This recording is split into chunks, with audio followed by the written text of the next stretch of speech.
need to be on it and good at all aspects of film. Like it's in 2016, it's not good enough to just be a director anymore. It's not good enough to just say, oh, I know what the story is in my head. You need to know how to use the equipment. So that really influenced the making of the film, because I knew we weren't going to have a lot of money. And I was making a different film. I'd written this script called Endemic, and it was all traditional route. We'd signed to a Hollywood sales agent. There was a big budget, and it was like George R.R. Martin, like winter is coming, but it never did.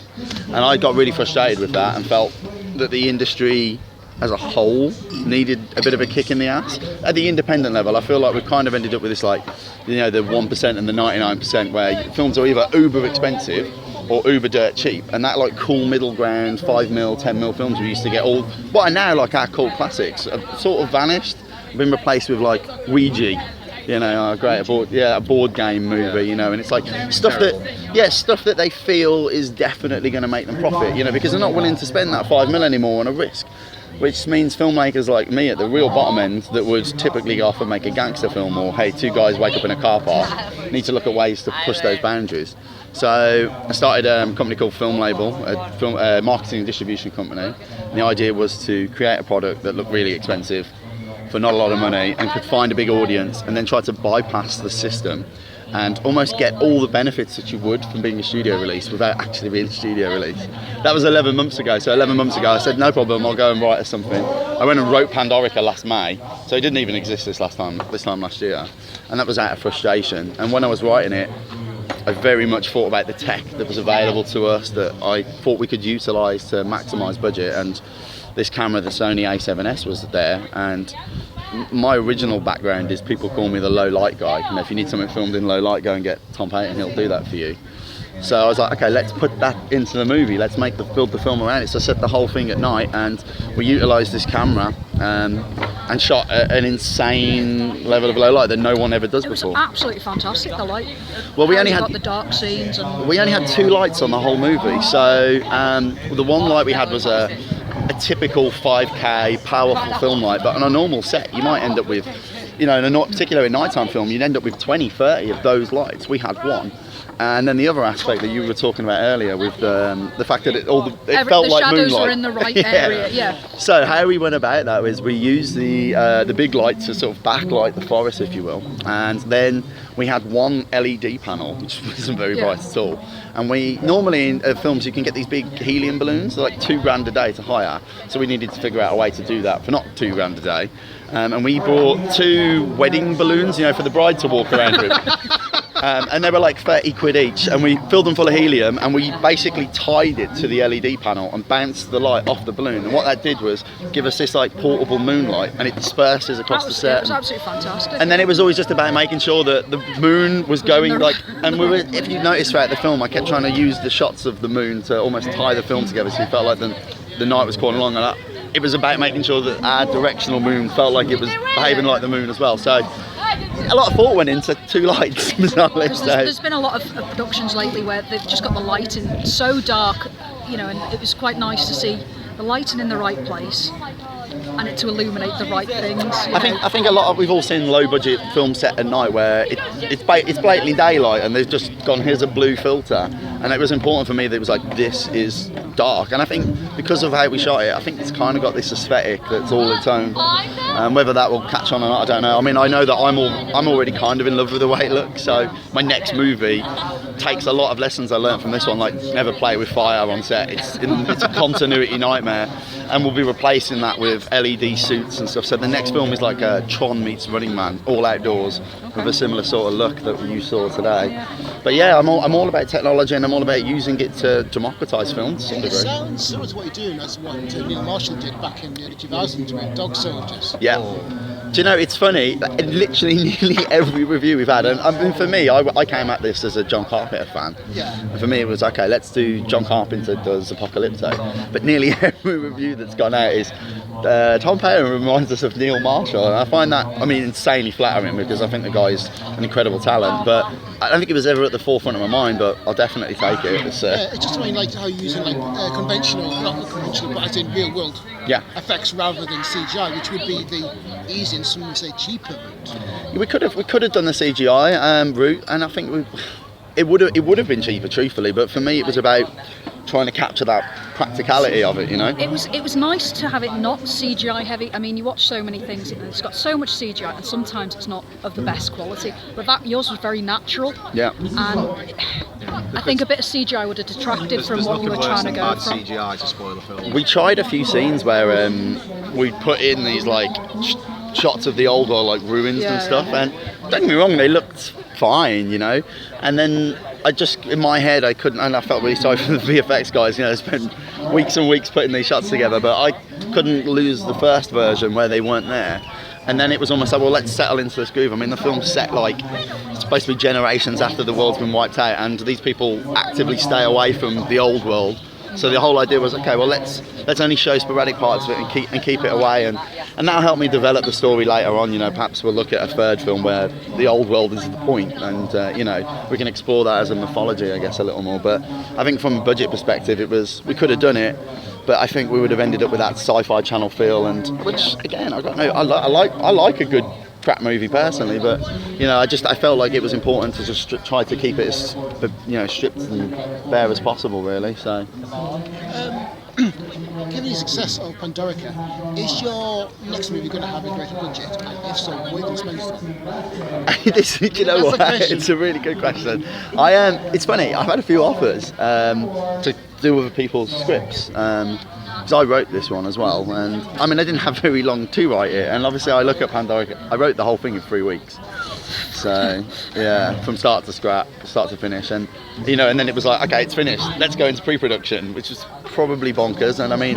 I feel like we're fortunate that we ended up with such a decent film, considering. Maybe that's the because you haven't thought too much and overthought about it, that's probably where the raw footage. I think a lot of I mean, it's funny because I'm finding that the film is quite Marmite. When I'm making it, I'm thinking, hey, I've got like a 3-star film, people would just be sort of like, yeah, okay, that was cool. But actually we're ending up with these bizarre spectrum where people are, like, either love it, like Starburst gave us 10 out of 10 and said that, you know, wow, you know, we really felt like from an independent perspective this could change the way as genre fans we get independent films instead of just ending up with loads of gangster movies. But then on the other end of the spectrum you got people who just felt that there should have been more mystery to the movie, and for me that was actively what I was trying to go against. I was like, let's just tell a really linear, simple story and take you on a journey from A to B. So maybe those people didn't quite get what I was after, but I think from a script writing perspective that was necessary as well. You can't write a complex labyrinth script in 3 weeks. What you can do is tell a... When you were writing the script, were you aware of your limited budget? Yeah, absolutely. When I wrote the script, I actually wrote it for a £20,000 budget, because that's what, you know, and we'd sort of sourced the locations, and you know, we'd started building the costumes and all this stuff as well. But yeah, everybody initially was working for free, and then a company called Mirror came in and said, look, we'll give you a bit more money. And really what happened there was people got paid, everyone but me. Like, that was it, really. But not a lot either. A lot of people were working for token fees and just because they believe in the project. But even with that amount of money, we 12 days, that's the whole film was shot in 12 days and we were out of cash. So like a normal film, you maybe shoot like half a page a day. If you really push, maybe a page. You know, we were doing 11 a day to stay on schedule, and that's like way advanced of TV as well. So hopefully, I think Pandorica proves that I can go at speed. I think to answer your original question about, you know, the next film, I'm interested in doing TV and getting some paychecks because, you know, I've proven I can work at insane speed, you know. Yeah. But I am also interested in going back and doing this again because I feel like I've done it once and people might say, okay, that was a nice fluke. Whereas I think I'd like to go back and say, no, this is a genuine model that other independent filmmakers can utilise and do for themselves. Well, there are quite a few companies out there that are now kind of doing that, both financing film and then also distributing like Netflix. Yeah. I think this was never really about making a vanity film. I'm not interested in art house movies, really. They don't do it for me. I'm interested in genre picks, and you know, for me, I think because I've always been self-employed since I started doing this, and I've never had another job. And I didn't go to uni, so I didn't have like a student loan behind me or anything. For me, film's always been, you need to make some money, Tom, or you're gonna have to get a real job. So, like when I set out to make this, it was about, let's make a film that people might actually want to watch.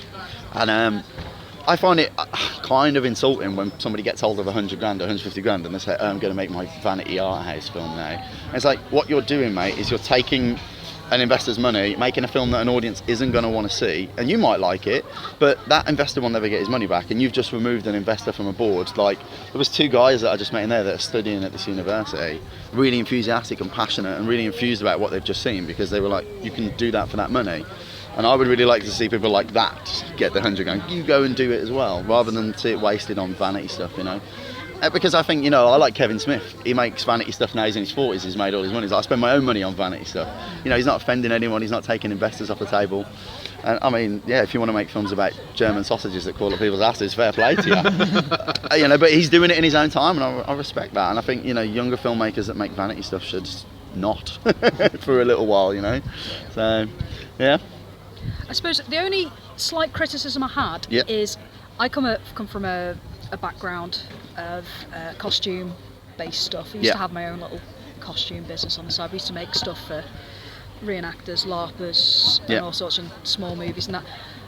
For people who are in the woods, they looked very clean. That's the thing that irritates me. Things like the cloak, if you could have, you know, dragged it along behind a bus or something. I don't know if it was a ceremonial aspect you're supposed to get over on the cloak. It's actually an insurance thing, believe it or not. You know, when you see these movies and people don't look as dirty as you suspect they would, believe it or not, there is a legitimate business reason for it most, even on the big budget stuff, and that is the insurance companies outright state you're not allowed to use real mud or dirt or products that may affect the actor. And then what you look at from a continuity perspective, when you're going at 12 days to shoot everything, you kind of need to find areas where you're like, okay, let's make it as convincing as we can without causing ourselves a continuity nightmare, because a lot of time gets eaten up on set making sure stuff looked the same as it did, and we shot the film entirely out of sequence. I mean, completely out of sequence. So for us it was about being as efficient as possible. But yeah, I mean, don't get me wrong, you know, as a director you look back on stuff and you think, I'd like to have done that, I'd like to have done this, but kind of sometimes you're forced to do things, and yeah, mud on actors, believe it or not, is a big no-no for the insurance company. So I mean, it's just that the cloaks were really, I didn't know if you were trying to go for this is their rite of passage, is this a ceremonial cloak? But you know, they had tatty clothes but very new cloaks. It was, you know, it was a definite part of it. And also, you know, the film, as we sort of build into the mythology, you know, they come from this military base, and the whole idea was that these are military blankets that they dragged off with them, and they keep them for this particular ceremony, you know. So yeah, I think sometimes it's a case of being practical, seeing what money you've got, seeing what you're actually allowed to do, and then finding a way to build that into your story and saying, okay, that's what we're going to go with. So how did the stunt work? Stunt work was ridiculous. I mean, that's the thing for me that I would have liked more time for. You know, the fights in the film are very sort of abrupt and to the point, and that's again out of necessity, because we simply didn't have the time to rehearse them. I mean, we had 1 day rehearsal, so all the fights were choreographed in a day. We just ran the actors through their paces. The guy that plays number 6, one of the villains, is Ahmed Hashimi. He's a stunt choreographer. He's playing one of the characters in Street Fighter Resurrection on Machinima at the moment. And he really liked the script, and he really liked me, and he's like, yeah, come, I'll do it. And you know, he came on board and he said, you know, I'll play one of the characters as well, so that I'm on set and kind of watching what people are doing and involved in those fight scenes myself, so I can guide people through it. But a lot of the time it was down to just trying to use camera angles to get around to the fact that we hadn't had the rehearsal time we would have wanted. But that's something I'll fix in sequels for sure. You know, I think going into that next film, I would certainly preload the rehearsal time, you know, and even if that meant reducing the actual shoot time and doing like 13 pages a day and bringing it down to 10 days, then I'd still go for it. I think that's a lesson learned, really, I think. Did you consider using like, you know, stunt extras? No stunt extras whatsoever. Everybody performed their own stunts, and they were sort of, when they were cast, it was like, look, you know, this is the speed we're going at. Again, I don't think we would have had the time to be able to pull off extras efficiently. So the people getting thrown around are the real actors getting chucked around, basically. So and fair play to them for putting up with it as well. Would also that be insurance costs as well, given that you are essentially... They all had their certificates, etc., and we used proper mats and pads and knee pads, and so they were protected. You know, but you still run a risk of injury, and I think that's kind of accepted by insurance companies. They'll know, okay, look, you know, if you're going to do, I mean, look at Maze Runner, the sequel, that, you know, a huge budget film, and he still managed to drive his car into a wall. And, you know, that's kind of the danger of making movies, you know. But it's the same as any job. You work on a building site, you know, scaffolding might fall on you and crush your legs. That's the way it is, you know. God, please don't let that ever happen to me. But then you get a cool walking stick and it's all fine. That's true. That's a good point. Everyone loves a cripple. You get great parking. Well, you don't. You haven't got your blue badge yet. Oh, crikey. You mentioned the sequel in the works. Did you always write the first film with the sequel in mind, or is it kind of just kind of the second? Yeah, I think when I sat down to write the film, and because I knew I had a limited budget, I felt, and also I didn't have the time to create, like I said, lots of mystery and ravel it back, that kind of thing. So I decided to build a universe first, because I felt like, we've all seen pretty linear films that are interesting because of their wider universe. And you look at like Escape from New York, it's a very simple film. You're going to die in 24 hours, bring the president back, that's the end of it. But then he promises the guy's going to kill him, comes back 24 hours, and you know exactly what he's going to kill the guy, and that's the film. But you feel like you get dropped into this very interesting universe that you're not really privy to, and it's mentioned and it's off par, and so for me it was about building that first, and I spent a few days mapping out the universe and what that bigger story would be, and then pulling out the doable element to that story, if you will. But yeah, the sequel, there's something I would like a bigger budget on, the second one, because I would like to explore the universe I've created, and I'd like to tell a more complex story and bring in some of the other tribes and stuff. And for me, like this, the whole crux of the characters in this is like the world we live in today is all built on stories of how we began. And the point of Pandorica's world is everybody's got stories about how it ended, and I'd really like to bring in these other tribes and their different opinions on that, and it's just like play them off each other, really. But I mean, there's a prequel comic to the film as well, which I don't know if they've given you one of. Yep, we've got one to but that tells the story of Nuss's trial, who's the current leader in this film, how he became leader and what happened to Aaron, the lead character's dad, and so all that stuff was thought about, and I think it's a cool universe. Hopefully, people can come along and other people can play in that sandbox and tell their own stories in that world I've created and do their own thing with it. In this, sorry, Chris, in this one, because they drop into this other language. How much of this other language is there, or is it just the swear words? So no. The first version of the script, the very first version, the entire first half an hour was in this made-up language for Ocean that I've created, and they were all going to speak subtitles for half an hour, and then at the half an hour mark, the protagonist character would come in and speak English, and then all our guys would start speaking English, and you'd realise it was the future then. But again, it was more of a commercial thing. We were looking at the stateside release, which we've got now, and the Americans seem to be really into what we've done. But we felt if we'd have overloaded them with subtitles, they would have done what Americans do and say, no, we don't want to watch it. Quite a few foreign films that have come over to the States and have bombed because it was subtitled. And this is it, and I think I kind of grown so in love with the idea of their own language, I found it hard to take out, and so we ended up going for the best bits. When you learn the language, you just learn all the swear words. I mean, I don't remember any of my French classes at school, but I know how to swear still. And I think that's it. So we kind of we kept that element to it. But I'd like to, again, in the sequel, when there's a bit of a fan base in place, and we can justify doing some more experimental stuff, bring a lot of that back in. But the language is pretty much ready there. There's a whole is it based on any particular? So my starting point was Lodgeban, which was like a crap Esperanto from the 80s. Right, okay. And I sort of used Lodgeban as a jump point, and then reworked it so that it was okay for the actors to use. Again, we didn't have a lot of time, so it was about if they had to say, I'm going to take a piss, it had to be in order. It couldn't be like Germans use a different sort of like structure, and it had to be the same structure as English for the actors. So, and a lot of times I'd look at the words and they were very Hispanic sounding, so I'd replace them with stuff that didn't sound like that, and because everyone's got a very Northern European accent in the film, which again was intentional. We felt if we used British accents, none of the actors they're all British apart from Bentley and Jade, who played the lead, and number 9, he's American, and Jade's American Swedish. So we kind of just tried to drag everyone's accent closer to Jade's, and the reason for that was so that an American audience would buy it and not think, just didn't know if it was something like Firefly, where it's set in the future, where there's mostly English people and mostly Chinese. Yeah, and a bit of Mandarin. No, like it was no, it was a completely fabricated language. But again, the original intention was to have them speaking it for the majority of the movie. Which, to be honest, it's kind of weird now looking back. It's like, I think the version that we've got is very crowd pleasing to a commercial audience, but that original version would have been very critic pleasing, I guess. But we'll never know now. I think it is what it is, and you have to get to a point with your film where you just accept it for what it is. And I've only had 11 months working on this thing, but you know, I think it's one of these things. Films are never finished. You just have to abandon them at some point. When you come up with different tribes, do you have like different kind of costumes? Or? Yeah.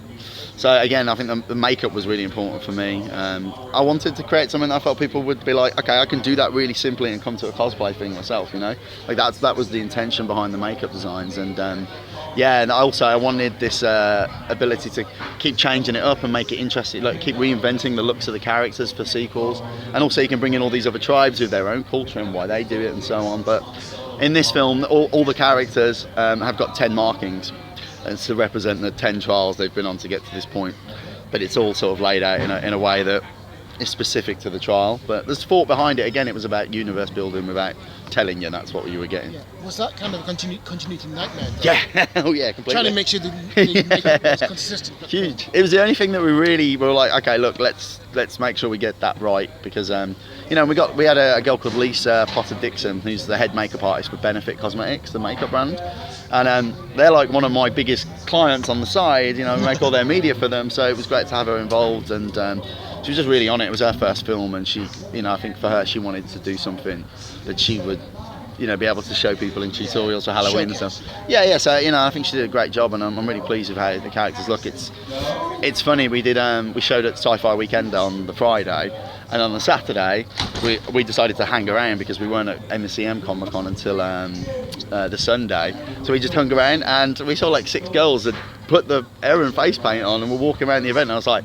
that's pretty awesome. So yeah, hopefully it did what it was supposed to do. So yeah. You had another question?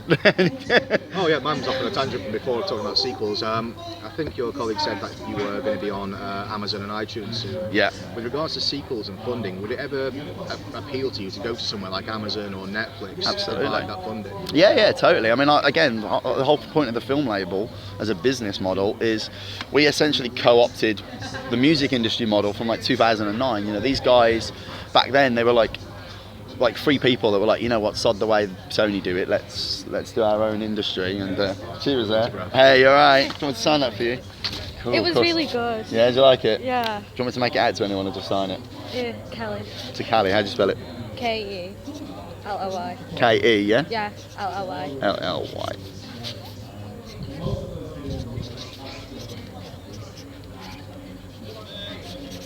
There you go, dude. Thank you very much. Really glad you liked it. Thank give him you. his pen back if you want. Thank you.